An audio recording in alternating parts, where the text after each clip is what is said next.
Okay, welcome everyone. So we're back for the third time with Dr. Manek. She's been a very popular speaker, and we went through the conscious intention of space, and then the magic of space.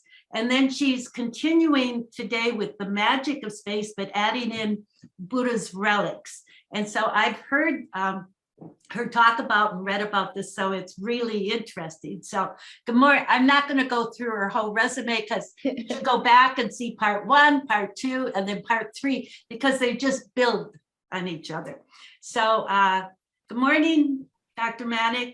Hey, Carol, nice to see you. And it's a bright and sunny morning here in California. Yes. And it's just absolutely exciting.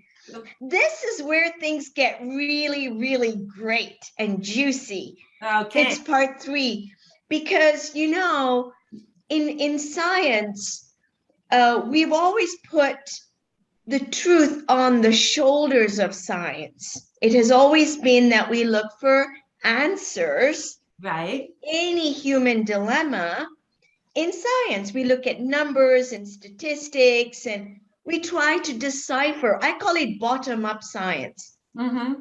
It's iterative, and we build on our knowledge. And Tiller's work is, in a sense, the opposite. It's top-down science. But this is where, and if I get excited and I move my hands, that's I what we can't want. help myself. We want a Zoom meeting that's alive. I can't help myself. So do forgive me. People say, you got too much energy. My patients often complain. As I enter the door, they go, oh, there she is. Anyway, so we're going to talk about the relics of Shakyamuni Buddha.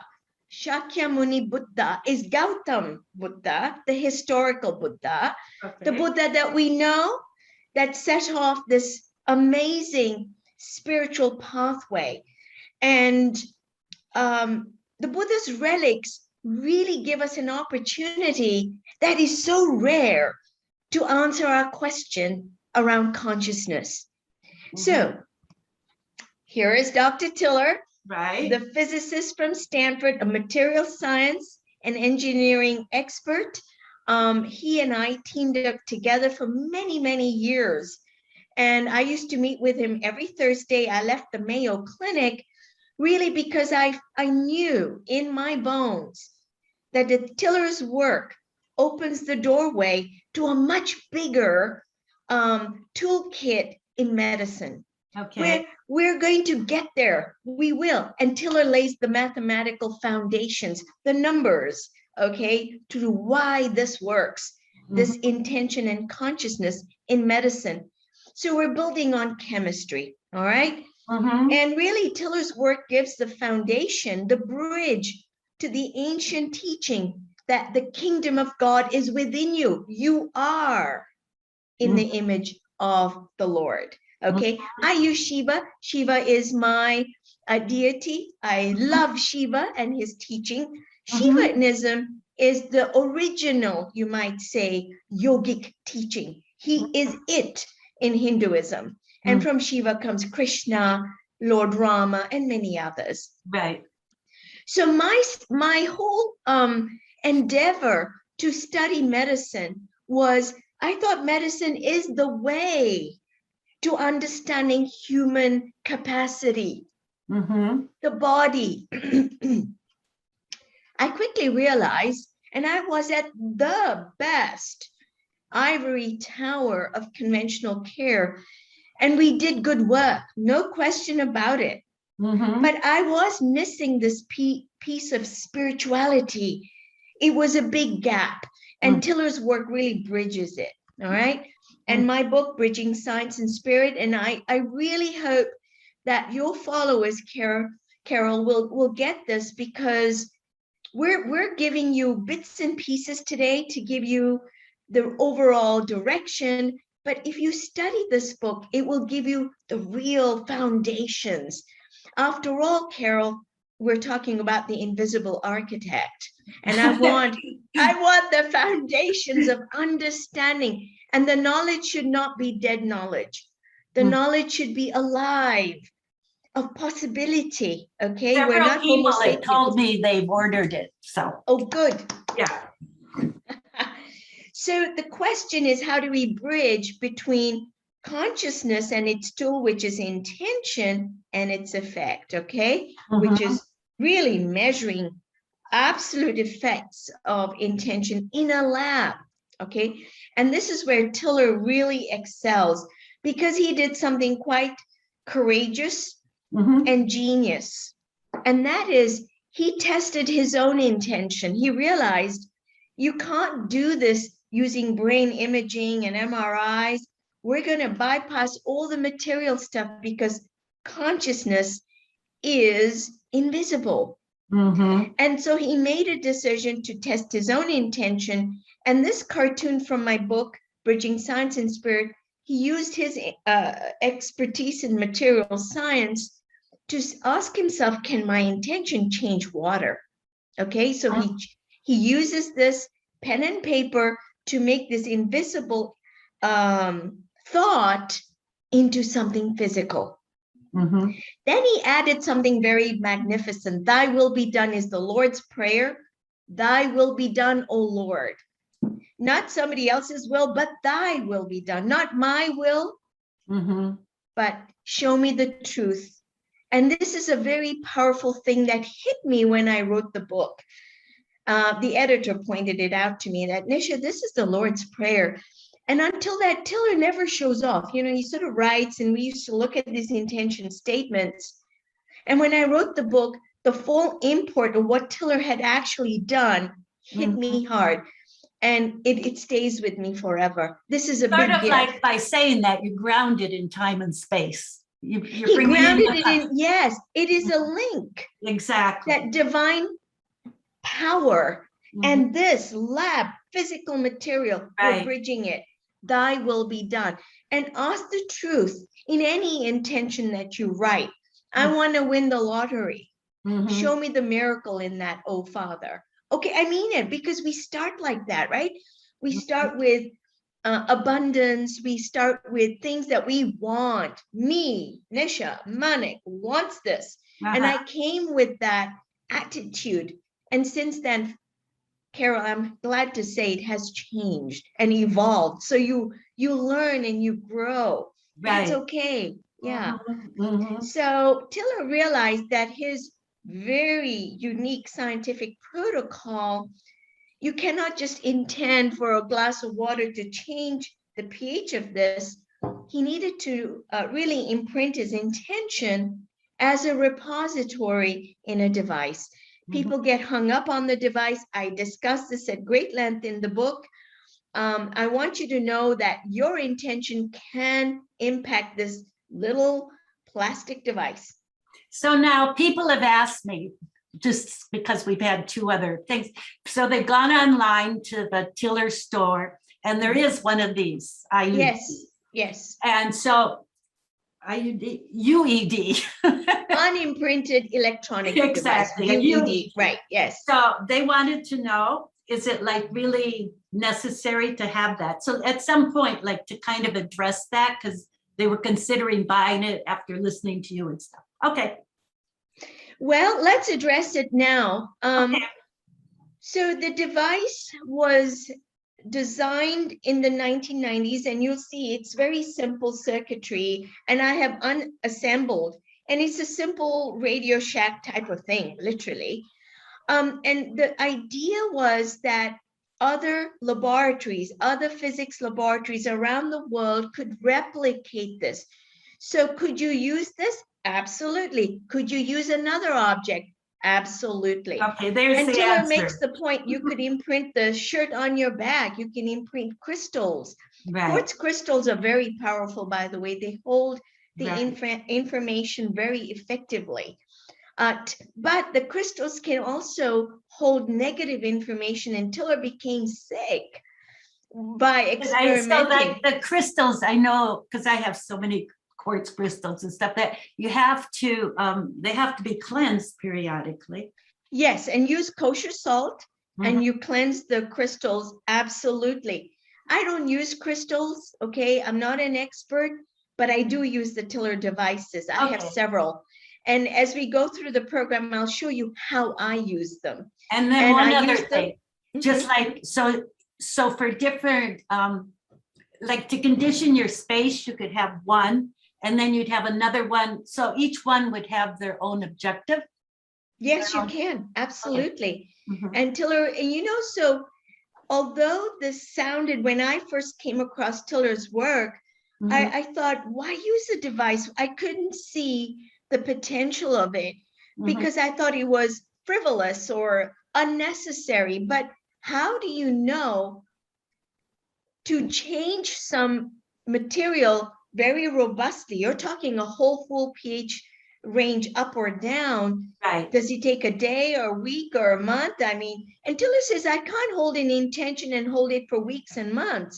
right. So our solution to that was using a device, which amazingly held the information in a stable way for up to 6 months. Mhm. Okay. And Okay, in fact, you don't have a control because the subtle energies, you can't block them. Okay. Right. But, and again, I covered this to some extent in the book, okay, that our subtle energies, our information, our consciousness, which is subtle energy source, is Mhm. extremely powerful. It's not electromagnetic. It's not Right. like a telephone wire. Okay. So I'm giving you lots of clues here. And Mhm. these are good questions that your followers, they're clued in. They're clearly saying, Oh, oh, do yeah, I they're- get a device? Yeah. Mhm. And you can have an imprinting statement for each. You Mhm. can imprint one to heal your grandchild and put it in your nursery, okay, or in your bedroom. Yes, you can. And So I you're urge, saying that after 6 months, oh. So after 6 months, you would need to re-imprint. re-imprint them. Yes. And so Yes. you could have it 6 months at one concept, and then you Yeah. could re-imprint it at a different. Yeah, So you can reuse the same device. yeah, Yes. that's what I'm saying. But I would say this, that if you're imprinting this, you have to have a very chiseled consciousness. You have to have no Right. doubt, single focus. Mhm. And that's why I say, you know, don't be a light bulb, be a laser, okay? So Tiller is very, and I have been in imprinting sessions with him. And I remember it was for a patient. We were going to heal a patient who Mhm. contacted me, and we decided to do this experiment to help him because really with conventional care, he wasn't doing well. He Right. really wasn't.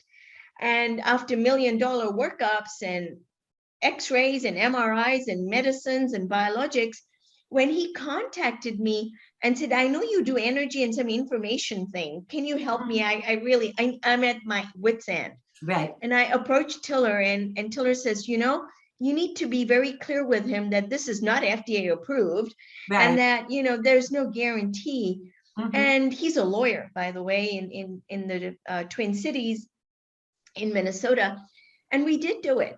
Mhm. And we created a very specific intention for him. It was individualized, personalized information medicine. Mhm. All right. So I will come, you know, if we have time in the end, because we have a lot to cover today. Exactly. But this is an important one I just wanted to bring up. Okay. Yeah, I think it is important because it really opened up the doorway that not only do devices get changed by human intention, but Mhm. that device in turn can be a source of much healing. And Mhm. we'll come back to that because Buddha's relics are a very specific type of device. Perfect. Okay. Okay, so we're saying that our brain in this light bulb, you'll see a little brain there, but it's all this circuitry. But it's dim, it's okay, it shines a light. But what we want is to be like this, a very sharp, focused, coherent source of information. Coherence, Mhm. laser sharp, no doubts. Of course, it went on to change pH of water.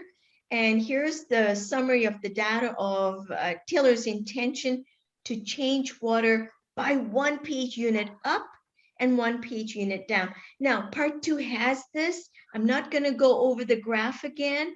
We have so much to talk about. This is the graph for pH water going down.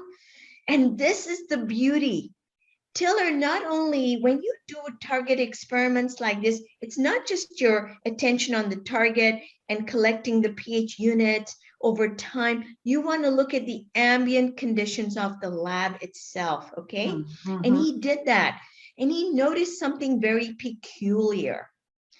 The air temperatures all over the lab were recording this air temperature recordings throughout the experiments of the targets, and he noticed that they were oscillating. Now, you can't have such rhythmic, absolutely like a, a seesaw pattern like this ever. And we feel, when I move my arms around, I feel air temperatures and fluctuating air. And the darker thing is the water pH, okay? I realize there's a lot of data here, but I want you can see the concept, yeah. Yes, I want you to get the greater pattern here. This is very abnormal. Right. And so he asked himself, is it air conditioning? Is it diurnal rhythms, daytime, nighttime? What's going on? And he realized, let's make sure this is an air current. There's Bernard currents. It's a specific type of convection currents described in physics. And if it was air and you put in a fan, it should obliterate this right away. And he did that, and it continued. It was the big clue that this isn't material air molecules doing that. This is the physical vacuum that is described by Dirac. I'm giving you lots of physics here. I apologize. The book goes into it. I'm just going to keep insisting on that. I just think that Dirac C, it gets into, just really bridges all the metaphysical stuff. Absolutely. Yeah. It's where unmanifest becomes the manifest. Exactly. Dirac's equation was going into the physical vacuum, all right? Physical vacuum means there's no stuff in there, but it has the field effects. Right. And once you have enough energy, in this case, human intention energy, out pops material stuff. It is the blueprint, but we're jumping the gun. Tiller did some very interesting mathematics, Fourier analysis, and he realized that all of these waveforms are nesting into each other. It's like harmonics. This is like musical notes. The whole room is like music to the ears, except we couldn't hear that, right? If we had the sensory apparatus to really hear what the room was doing, he says it's like the room was pumping, like a beat, like harmonics. It was, when he did that in that meetings, he used to do this, Nisha, the room is different. And I realized when I was in his labs, I felt it. That this isn't a normal physics room with all the disarray in the computers and charts. I felt rested. I felt like it was a cathedral space. And that is saying something. So really, what we live in, and I hope you can see my cursor, is right here, conventional physics. Yeah.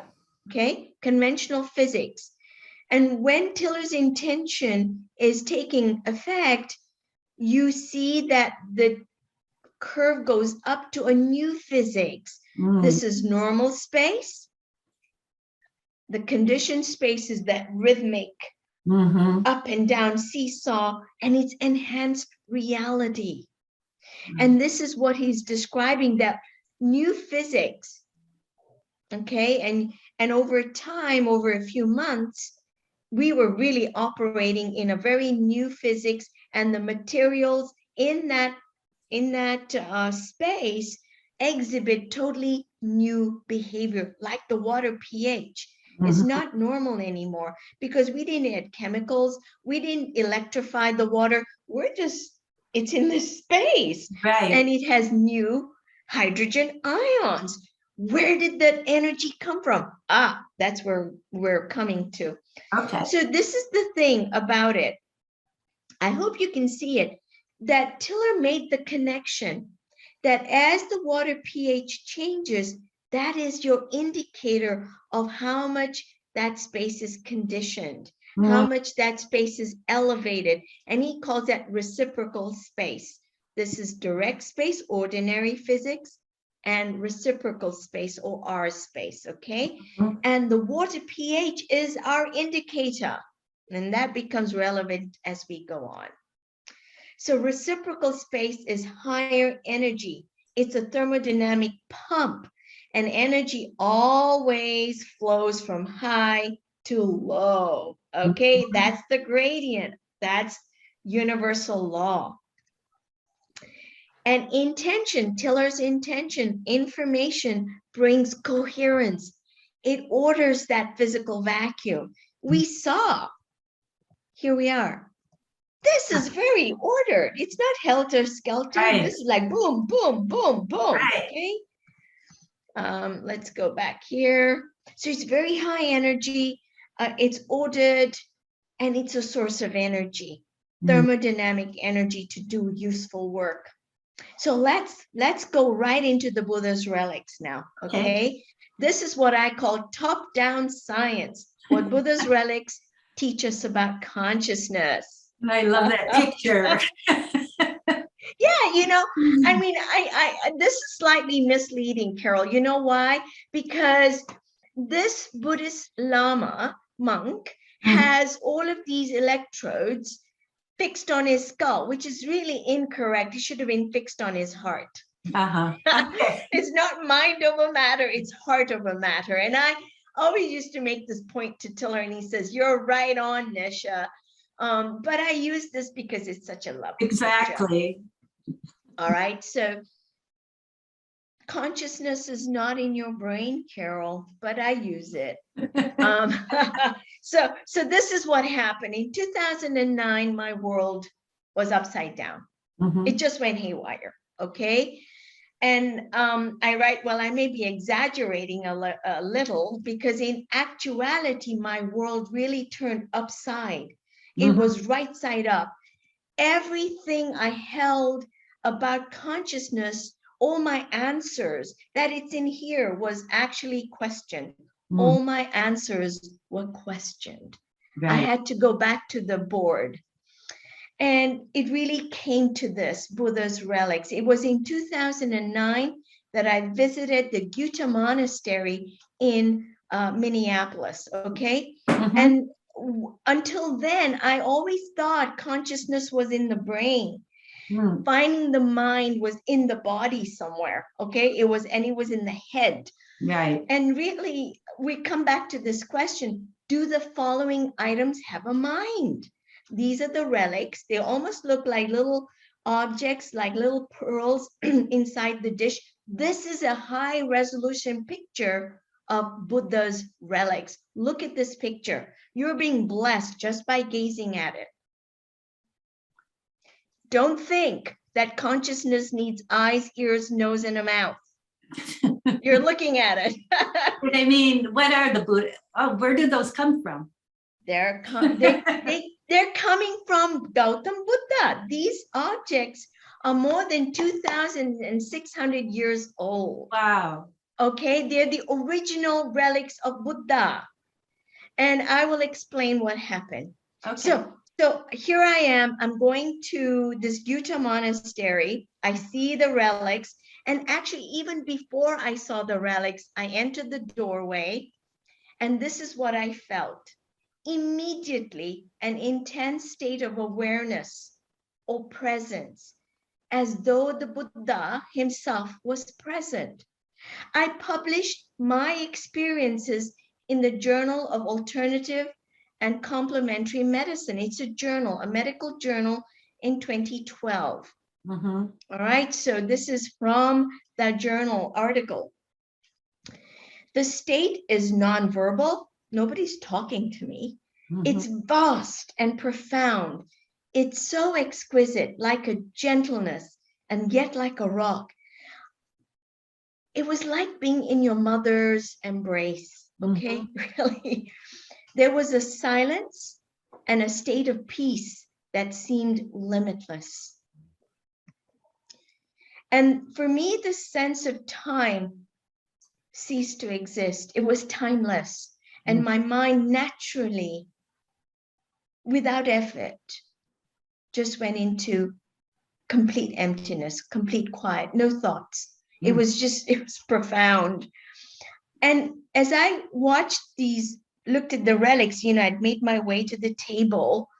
There was an radiation of energy. That's all I can call it. But really the correct word really now is information. Remember, I wrote this in 2012 and I have evolved. It was like this energy, but it was information, coherent love from the relics to my heart.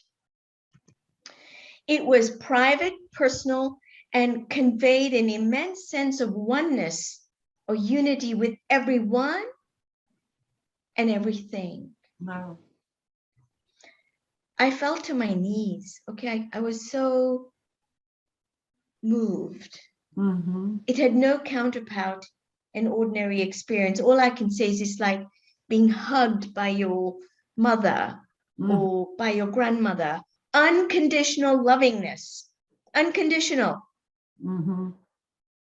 But here's the thing that turned me inside out. Nobody was present. The relics hold consciousness. I'm going to repeat this. The relics are conscious. I'm shouting. I know this because it's so wonderful to revisit this again and again and again. Right. Nobody is present, no flesh and blood, no ears and eyes and mouth. And yet these objects are conscious. It's beyond the brain, mind without body. Right. It's very important, very important. So I invited with my brother, these relics visit our home. And we were granted permission. It is the only time in the 11-year history of the relic tour that it went to a private residence. Wow. I don't know why they said yes. All I know is they said yes. And so the masters, it's not even His Holiness the Dalai Lama. The Buddha himself is present, Carol. I'm saying this emphatically. It is not some office in some place that said yes. And I've often wondered, and I think we were given a chance because what happened later on is magnificent. It is that we were connected to Tiller. And did you invite people to your home? Oh, yes, it was advertised. I took out a lot of slides because we will never finish this. Right. So we had a poster. It was over 3 days, Friday, Saturday, and Sunday, that the relic tour came to our home. It is free. We had over 3,500 visitors. We don't know these people. Right. Okay. The fire department knew. The Los Angeles Police Department knew, and in fact, they were present in the opening ceremony. I took out all the pictures we will never finish. So the living room was like this, where we read the Wall Street Journal and have coffee. And within a few seconds was like this. Wow. This to this. And in fact, my family said, do you feel this? What's happening? The relic case comes into the room. We haven't even unpacked, nothing. They come on the head of the custodian. Dekili is the custodian, and Gandhi.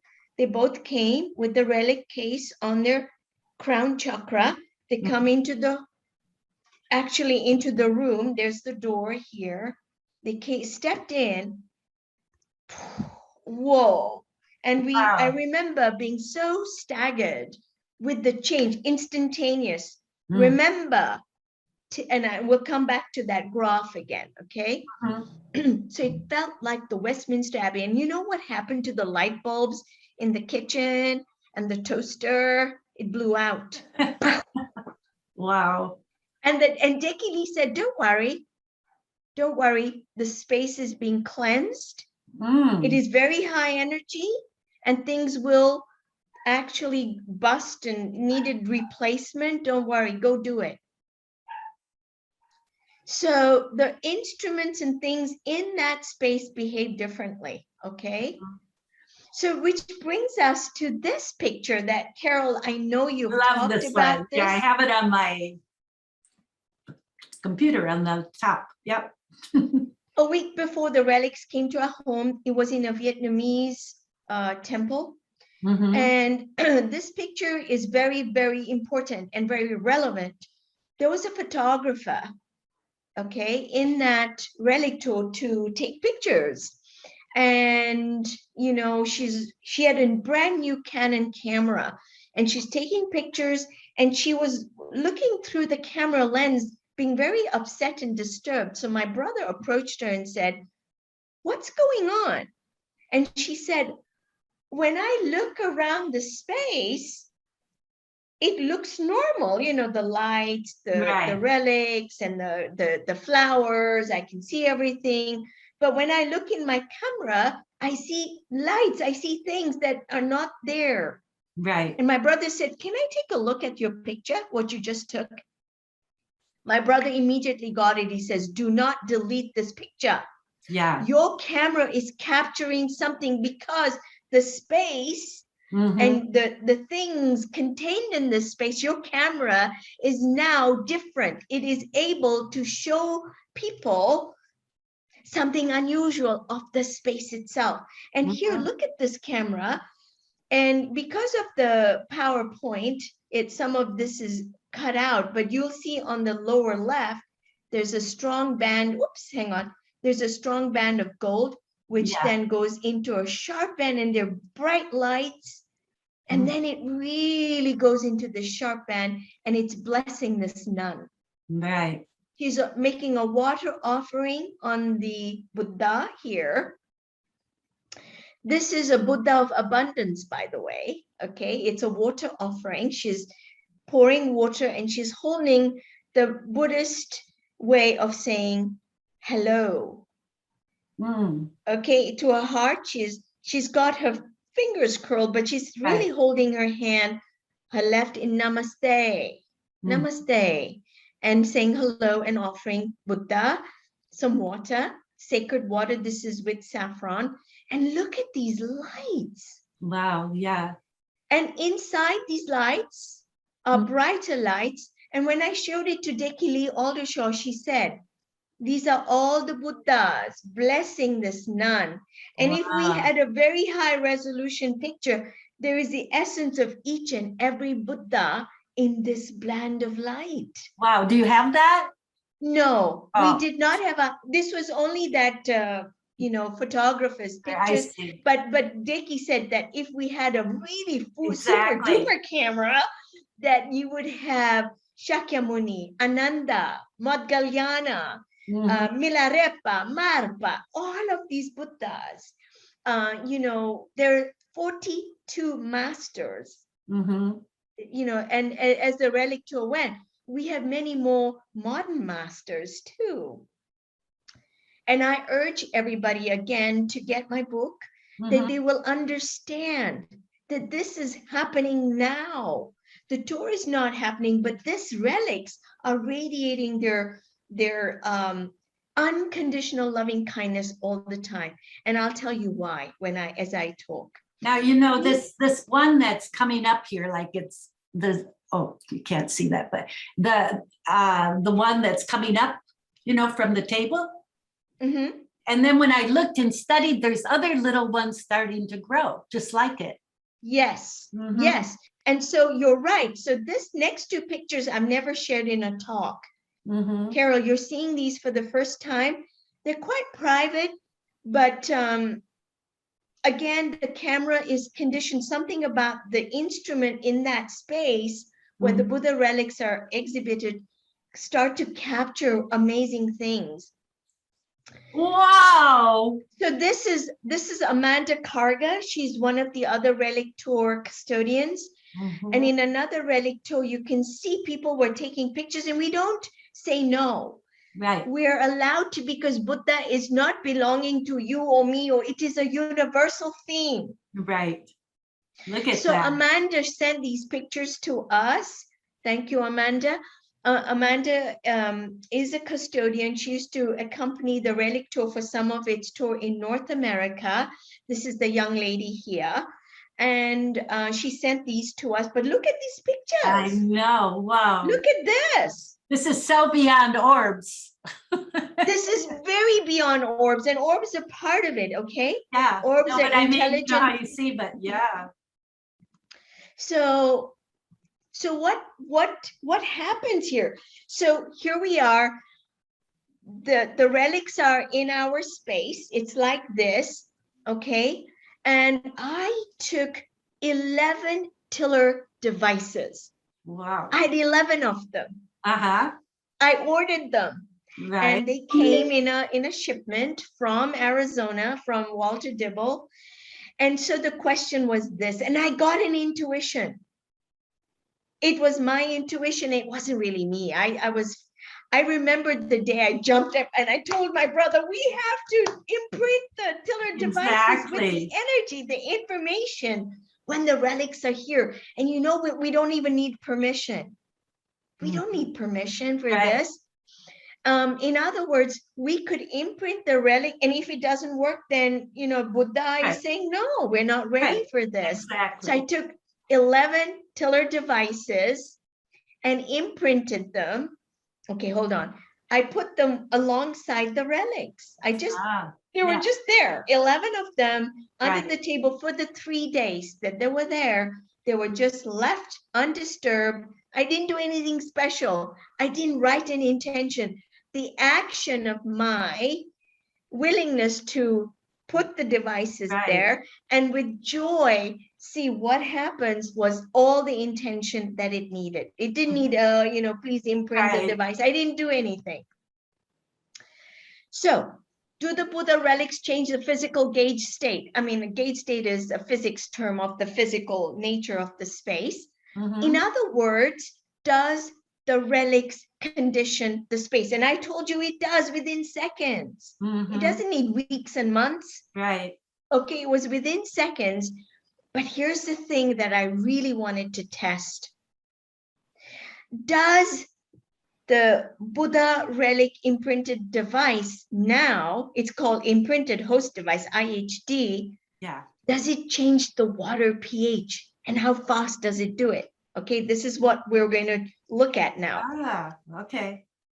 So I take one of these devices, all right, tiller devices, it's with the relics, and I wrapped it with aluminum foil, really to protect it from EMF, electromagnetic fields that we have from bulbs and and every, you know, we have our own fields too. And I wanted to protect it. And I gave one to Dr. Tiller, and he says, okay, Nisha. I said, please check if this device, because subjectively to me, it felt like it changed the space, like boom, like, you know, a few seconds. It was super duper fast. This is amazing. And he said, Nisha, you're right. I think I see where you're going with this. Let's test it. And he had an unconditioned space, not his labs, because that's not you need a completely virgin space, if you will. Okay. He took the Buddha IHD, put the water pH next to it, and we watched, and nothing happened. Nothing happened. I was so upset. I remember saying, how can this fail? I know what I felt. But doesn't it take time? It didn't take time. It was a few seconds, remember? Oh. And we waited for a few weeks. Exactly. And this is what happened. And it came to me. It came to me on that Thursday. I will never forget it, because I'm washing the teapot to make tea. And I'm saying, why doesn't this work? And it came to me that the Buddha relics are not ordinary, and they're not at the tiller level of consciousness. But the Buddha relics are so much higher that even the tiller instruments cannot pick it up. Wow. Whoa, whoa. Mm. So this is the problem with science. We think science is black and white and will pick up everything. Right. That your blood test tells you exactly. No, it's not like that. Right. Same in physics. The instruments have to be adequate. But here's what happened. I told that to Dr. Tiller. And at the same time, Jean Tiller also said, this is very odd, Bill. It should work. And she says, I think you need to specify an intention, write something for the Buddha relic imprinted device to show its thermodynamic potential. Right. So he did. Tiller wrote it. He said, we respectfully request the excess thermodynamic free energy. Remember, he's a physicist. He'll write physics language. We respectfully request excess thermodynamic free energy of the loving kindness be made manifest in this space so that we can measure its magnitude by the pH sensors. Now look at this, Carol. It's so specific. Not only that, but to me, he treated the IHD with utmost respect. Right. And he treated it as though it's alive and conscious. Yes. Do you see? Yeah. We respectful. He treated the thing as if it's conscious. We treat our cars, our keys, our things so inanimately, so carelessly. No, we must stop that. This is a big lesson how Tiller, with caring, with great diligence, sensitivity, and then look what happened. Wow. So nothing is going on, okay? Nothing. I mean, expected by calculations. And look, when he wrote that intention, it was immediate. Wow. The guys at the lab says, Tiller, Dr. Tiller, what's going on? I'm going like this. And Tiller called me on the phone. Working, it's working. And I said, what's working? And he said, the pH meter went, it's going straight up. Look at this. Look at this. Amazing. Look at this graph. Look at the slope of that curve. It's just going straight up. Wow. And within 2 weeks, and in fact, we had our answer that this thing works. Okay. The space in that lab that was completely virgin, had never had any intention host device from Dr. Tiller or anyone else. Right. For the first time had a Buddha imprinted relic device in it with the pH meter, and it just went off. Wow. Boom. In fact, we could have let it go on, okay? And we stopped it at 2 weeks. Why? Because we said, okay, we've got our answer. And you know what? We could have let it go on. When I look back, I said, well, we didn't know what to do. We were just excited, like something beyond space and time touched us. Right. This reminds me so much of, because I'm like always with dowsers and at the dowsing conventions and that, and it's always, you have to have that perfect, you have to write it out what you want. And that's why it only works part of the time, but this so parallels that. Yes, absolutely. Just this beautiful that we want to know by active pH sensors in this space. And then look at this. All right, so here's the thing.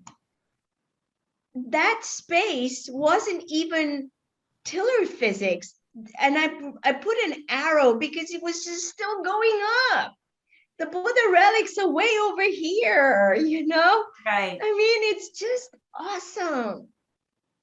So do those Buddha relics stay at that temple in Minnesota, or they're traveling? They're traveling, but the relic tour ended 2 years ago. And they're now with Lama Zopa. Lama Zopa is the heart disciple of His Holiness, the Dalai Lama, the 14th Dalai Lama. And so they're housed.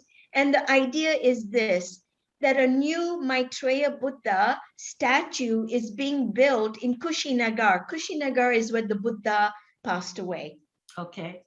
And the idea is this Buddha is one of the tallest statues, if not the tallest statue. I think it's 250 meters. I could be wrong. I can't remember. It's huge. And the relics would be taken there as a group, put in the heart center so it can radiate love throughout the globe. I think I just say, because of the pandemic, I believe the project is at a standstill right now. Because I check periodically and it isn't finished.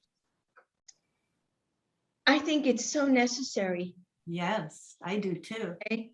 It is so necessary. So we're saying that the Buddha relics are not even at ordinary R space tiller reality. They're this is an avatar. Right. So in thermal energy terms, if we had to do thermodynamic calculations, 2.5 pH unit means that room is more than 700 degrees centigrade temperature, but it wasn't burning up. Right. Wow. You can do calculations, okay? This is straight on thermodynamics.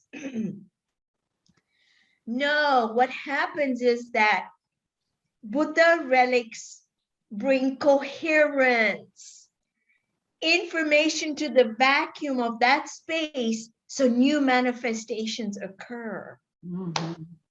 Wow. Wow, it's right. Okay. It is very robust. In that space, Carol, we had so many testimonials of people healing, a kidney dialysis patient. And I called that nephrologist to verify, because I'm a doctor and I say, oh, come on, you can't just heal your kidneys and never need dialysis again. No, I don't think so. So I called this physician, Dr. Kabere, and he said, no, it's a miracle. I don't know. A 79-year-old gentleman on dialysis, statistically speaking, we should not see complete healing. Right. And this man came to our home for 3 days. I remember he had a catheter for dialysis. You know, they have it in his arm. And he looked really pale and sick, but his wife would bring him. He wanted to be there. Wow. He didn't pray for anything. He wasn't, he just was loved just in the being space. there. Yeah. Just to be in the space. And so many people said, my emotions lifted, my back pain went away, my shoulder healed. I mean, just went on. I mean, it doesn't matter. It doesn't matter, Carol. The better question is, did your consciousness evolve? Right. The physical is the weakest link, the coarsest to anything in our universe. Exactly. The invisible blueprint is the consciousness. So directed consciousness and love can be imprinted into an object, be it a tiller device or a Buddha's relic. Okay? Let's compare them side by side. Here is Buddha's relics, historical Buddha, and tiller device.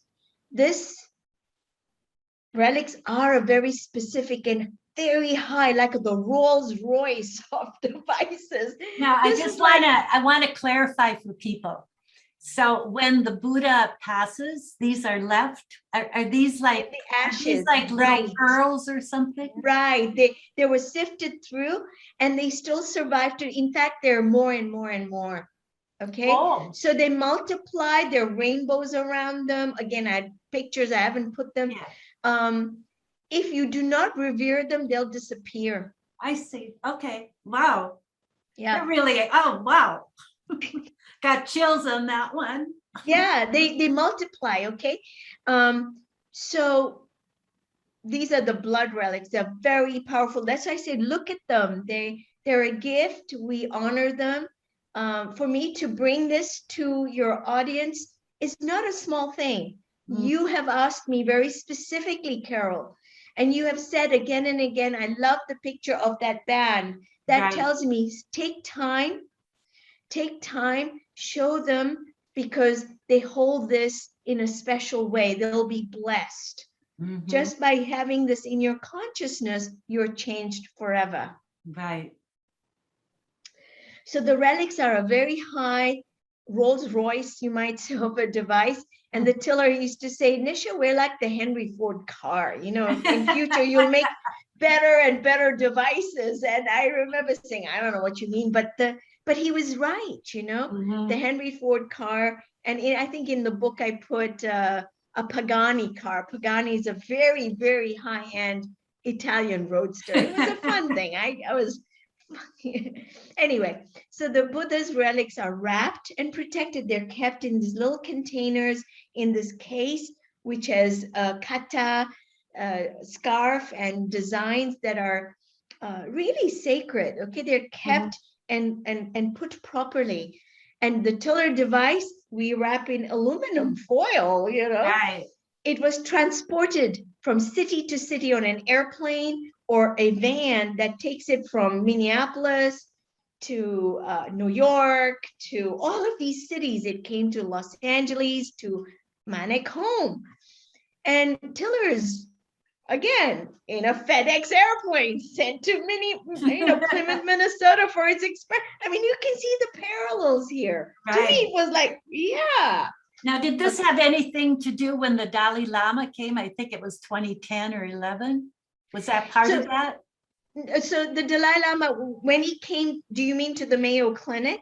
No, he came to, I went to Washington. I think it was 2000, for 2 weeks he was, and he visited Obama. So he gives initiations in many medicine, Buddha initiations, other initiations. So it may have been part of that. Yeah. I have been with His Holiness in 2012, just after the paper was published. I was with Dr. Tiller, and we met His Holiness to give him a copy of the paper in the Kurukula Buddhist Center in Boston.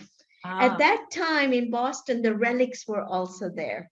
Wow. Yeah, so His Holiness does these tours. They're not necessarily with the relics, but I can tell you that was quite an amazing event. And I remember saying to His Holiness, you know, consciousness is not in the brain, because he sponsors a lot of the brain research. And I think he does that because this is where we are in our technology, and he respects that. And I think that's fine. Tiller comes from the other, that's why I said top-down science. Right. Well, you kind of, the brain is the hardware and the mind and consciousness is the software. Yeah, it's everywhere. So exactly. this hardware can be rebooted, okay? So meditation is part of that. Discipline, contemplation is part of that. So I think the brain research has helped us understand, just like you do biceps curls and you build the muscle. If you meditate and do loving kindness, your frontal lobes are bigger. Wow. And they bypass the amygdala, which is the reptilian brain. So if you're angry, you can hold just for that crucial 1 or 2 seconds and reboot to have a different response. Right.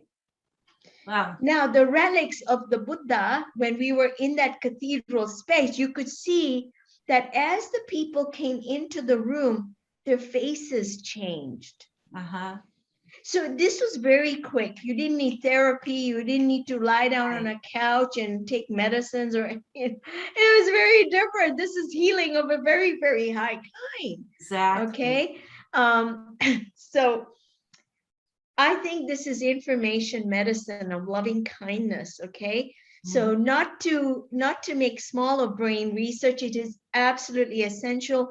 What I'm saying is consciousness is not in your head.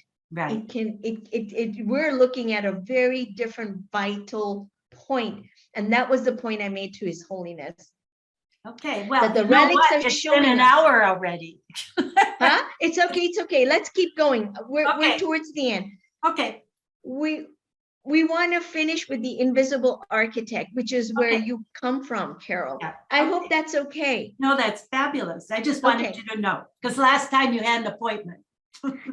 I want to finish, round it out because Okay, good. good. Okay, Thank you, so Carol. continue. So the point I was making to His Holiness was, it is important to note that the relics, and the relics were right there at the Kurukula Center in Boston, Mhm, that we have the vital clue to the question of consciousness, that mhm. it is not locked in the human body. Right. He nodded. Mhm. And His Holiness is very playful. Mhm. And he gave me a firm pat on the arm, and off I went. So he met his Dr. Tiller and gave him a scarf, many pictures, particularly with Lama Zopa. Lama Zopa, the heart disciple, said, yes, it is important to understand the relics. And it's not necessary to disintegrate them or break them or look. People ask me, what's the chemical composition? Who cares? Exactly. I told you, it doesn't matter if it's a device of a plastic thing, which has the imprint of the Buddha's relics. Right. This is the one I have. That even since the relics came to our home in 2010, 10 years later, it is still fully imprinted. Wow. And I think it's because it's connected and tangled, to use a physics term, with the original relics. Mhm, mhm. It's not separate anymore. Right. This is my, you might say, artificial relic, okay? It's my Henry Ford type, but so here's the other thing. How stable is these items, right? The Buddha's relics are still with us 2,600 years later. Wow. And multiplying. Tiller's device actually is like more than a year now, okay? At that time, he said, Nisha, for sure, our devices hold the imprint for more than 6 months. We can do experiments on them. We can change the pH of water. We can change the human enzyme alkaline phosphatase. We can make new, happier fruit flies. We can do all of these things. So it comes down to the physical vacuum is the link. Excuse me, is the link from the material things to the immaterial things, that the potential of creating new things, new architecture, the foundations have to rest in the space. And Tiller found that there is an inverse symmetry. On the upper left is classical physical reality, or direct space, D space as he calls it. And it has a mirror symmetry to the R space, reciprocal space, the mind domain substance, information. That's why you see these wiggly lines. And that's actually more solid than this little dotted house. I put a home, as an example. And it's an inverse mirror reality, okay? And that's why this dotted line is a mirror. You fold itself, it's a mirror symmetry reality. And the more solid reality is reciprocal space. It is more powerful, more energetic, more transformational. That is what changes. This home will change this little dotted thing. You can repair things. And this has happened. Okay. You can wish your broken TV remote well. Reciprocal space is the blueprint of reality. Wow. And look around you, okay? Look around the home across your street, the lamppost, the window, all of this that you see in direct space has its correlate in our space. Think about it. My glass is in our space.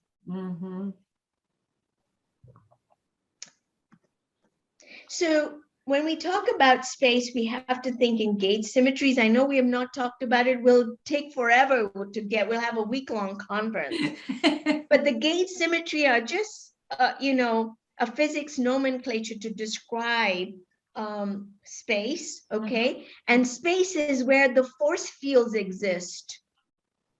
And force fields are important for physics because it obeys a conservation law. Mhm. Everything that physics is, or Tiller's physics does, obeys the natural and universal laws. Mhm. We're just going into a higher dimensional space, Right. and the physics laws obey that. Okay? Mhm.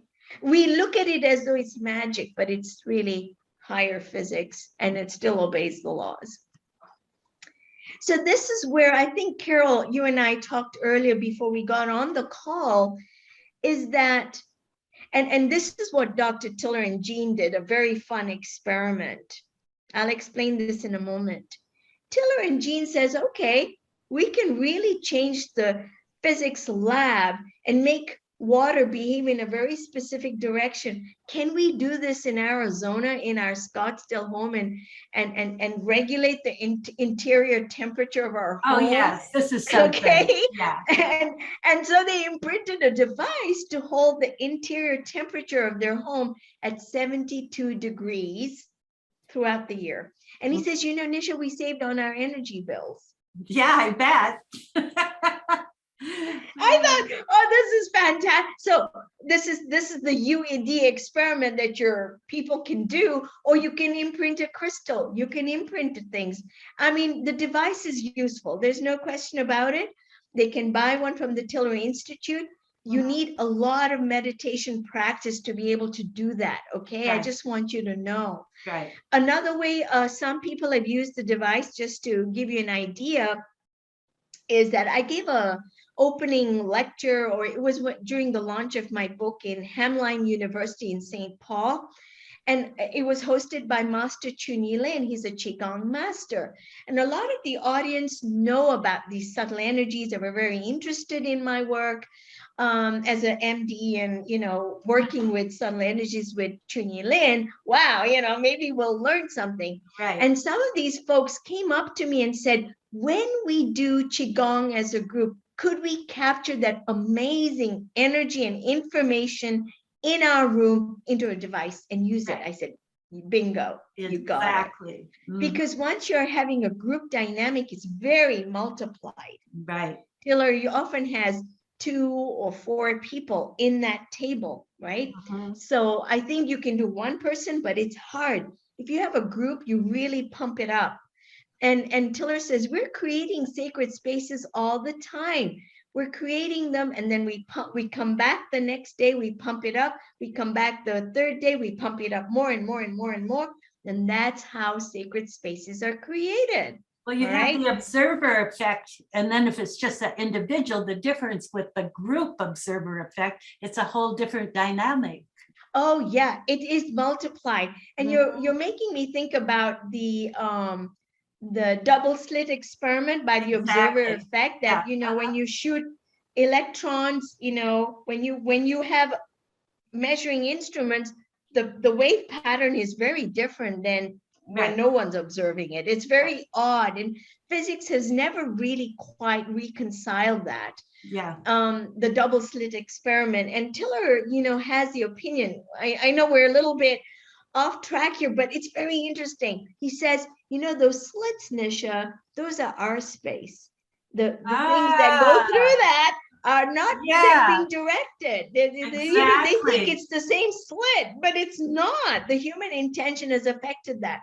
So just as an FYI. Oh, that's something to really reflect on. Okay. Okay, so space becomes very important, not just material things, it's the space. So what's this cartoon show us? And this is the George's garage effect.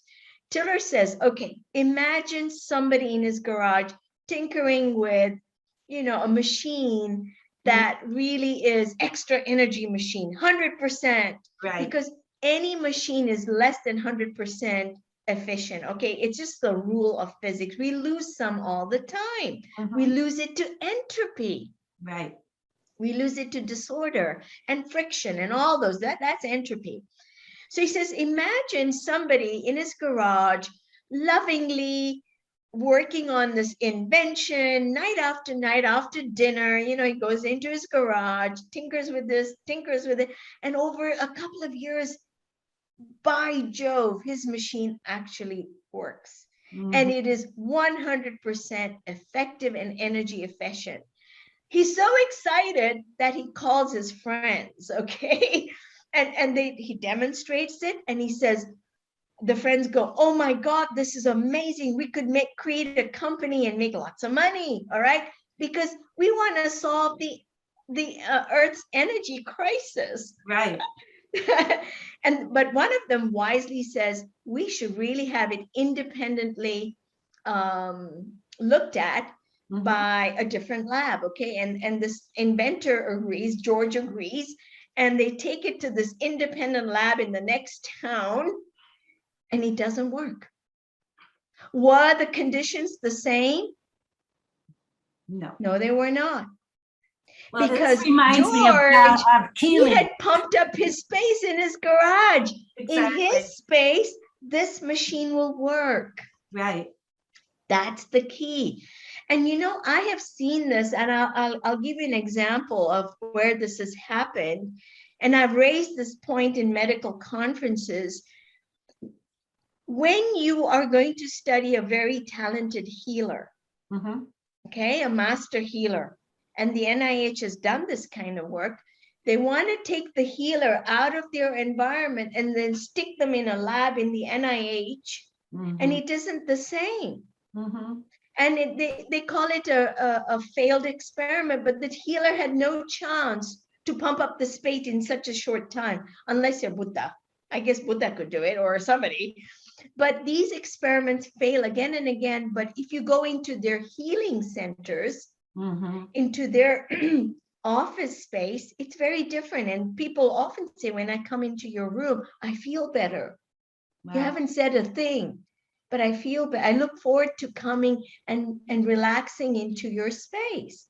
This reminds me of John Keely, and all of his inventions. And then they all called him a fraud. And I mean, but it was him and his space once it was Right. taken out. Yeah. It is not fraud. A lot of these people have been misunderstood and didn't have the equation of the Right. space. Exactly. And I told you it's invisible.